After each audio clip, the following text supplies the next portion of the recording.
kaum bansos nih. Duh, kasihan. Apa lagi? Inilah, Apa dia itu? Yo, apa dia itu? oh, perjuangan luar biasa, Bang. Aduh. Betapa bahayanya. Kami mantap. Rakyat yang miskin. Amin. Nih kalian yang punya ibu, orang tua yang senang dikasih beginian nih. Kasih tahu ke mereka nih kalau pajak naik. Kasih tahu ke mereka kalau ada tapera. Kasih tahu ke mereka kalau UKT naik. Kasih tahu juga ke mereka kalau nanti ibu hamil juga ketika melahirkan akan dikenakan pajak juga.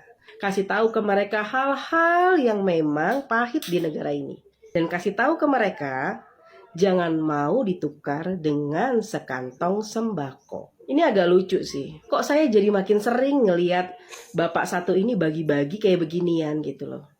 Jadi nggak ada bedanya sama tiktokers atau selebgram yang pengen cari followers. Kasarnya cari muka lah. Bantuan sosial ini kan seharusnya ini diurus oleh Dinsos ya, Dinas Sosial. Dan keperuntukannya jelas. Bantuan sosial itu untuk siapa sih sebenarnya?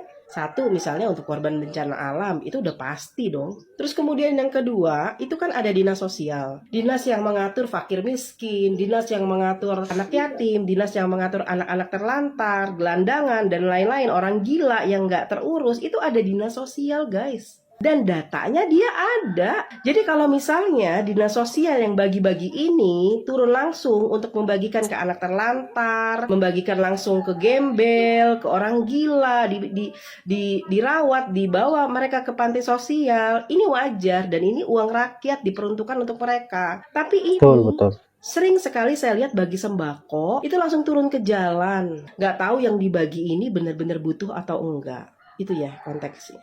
Kok rakyat seperti kayak pengemis jatuhnya? Mana ini revolusi mental? Mana ini jargon yang katanya dulu kerja? Kok nggak ada? Jadi sekarang gitu ya, rakyat tuh dikasih bansos gitu ya. Karena bansos presiden kita baik banget hatinya, ya kan?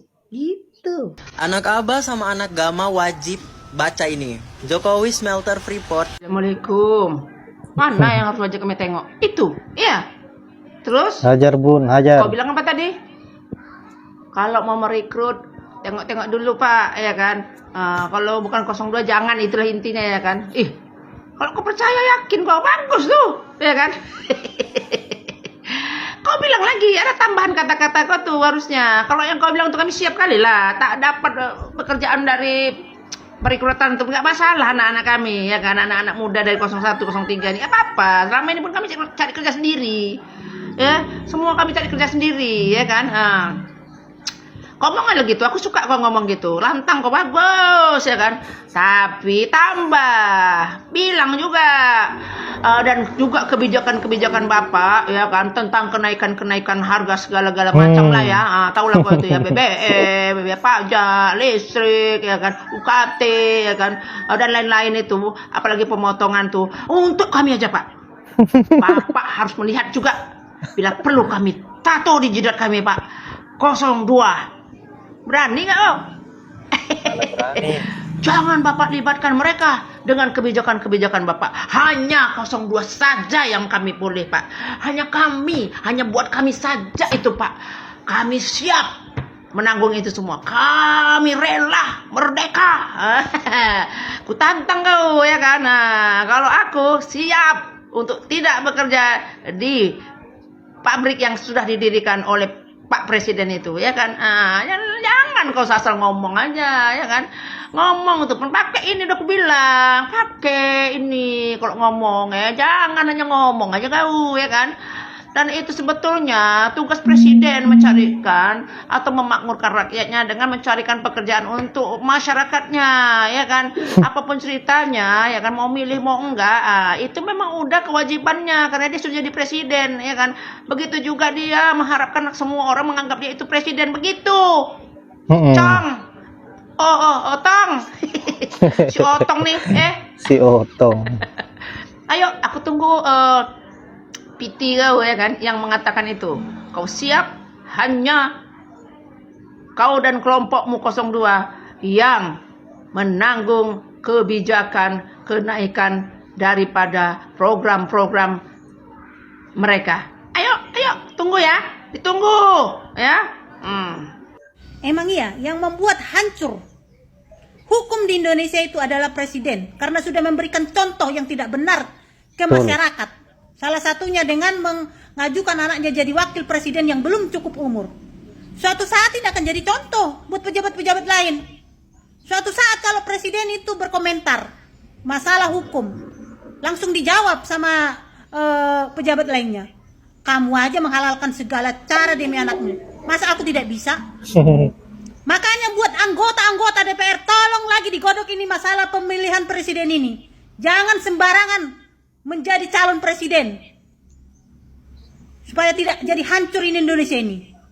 Kata-kata bijak dari Presiden Indonesia, Presiden Soekarno. Barang siapa ingin mutiara, harus berani terjun di lautan yang dalam. Presiden Soeharto. Sikap pasrah kepada Tuhan bukan berarti tidak mau bekerja, melainkan percaya bahwa Tuhan itu Maha Kuasa. Presiden Habibie. Tak perlu seseorang yang sempurna, cukup temukan orang yang selalu membuatmu bahagia dan membuatmu berarti lebih dari siapapun. Presiden Gus Dur. Tidak penting apapun agama atau sukumu. Kalau kamu bisa melakukan sesuatu yang baik untuk semua orang, dan orang tidak pernah tanya, apa agamamu? Presiden Megawati. Tujuan pendidikan adalah mewujudkan bangsa yang cerdas, tidak hanya secara intelektual, tapi juga secara emosional dan spiritual. Presiden SBY. Bila pemimpin terlalu tangan besi, demokrasi kita akan mati. Bila dibiarkan dengan dalih kebebasan, negeri ini bisa menjadi lautan anarki. Presiden Joko Widodo. Ya nggak tahu, tanya yang mau tanya saya.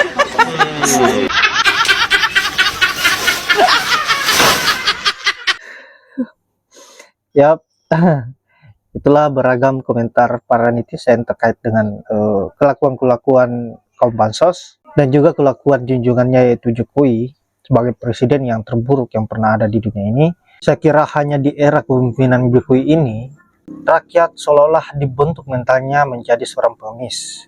Seperti apa yang terlihat di video pertama tadi. Ini sangat miris. Begitu besar sanjungan rakyat yang menerima bansos tadi yang ada di video. Ini membuktikan bahwa warga yang ada di video tadi ini tidak tahu informasi-informasi yang terjadi di negeri ini terkait dengan kenaikan pajak, adanya program yang menyengsarakan rakyat yaitu Tapera dan lain-lain sebagainya.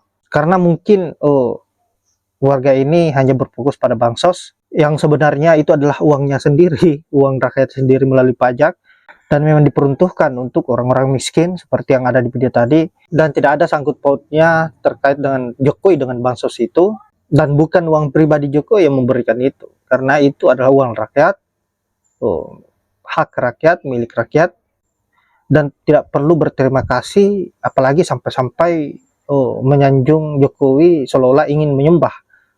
Saya kira ini sangat memalukan, dan benar kata ibu tadi bahwa memang rakyat dibentuk untuk menjadi mental pengemis. Semoga cukup warga yang ada di video tadi ini yang berperilaku seperti ini, dan tidak untuk warga-warga yang lain, karena kasihan apa yang menjadi haknya sudah diperbudak tetapi tidak merasa diperbudak oleh pemerintah. Aduh. Baiklah sahabat-sahabat, saya kira hanya itu. Terima kasih sudah menyempatkan diri untuk menonton, dan saya akhiri dengan ucapan wallahul muwaffiq ila aqwamit thoriq. Assalamualaikum warahmatullahi wabarakatuh.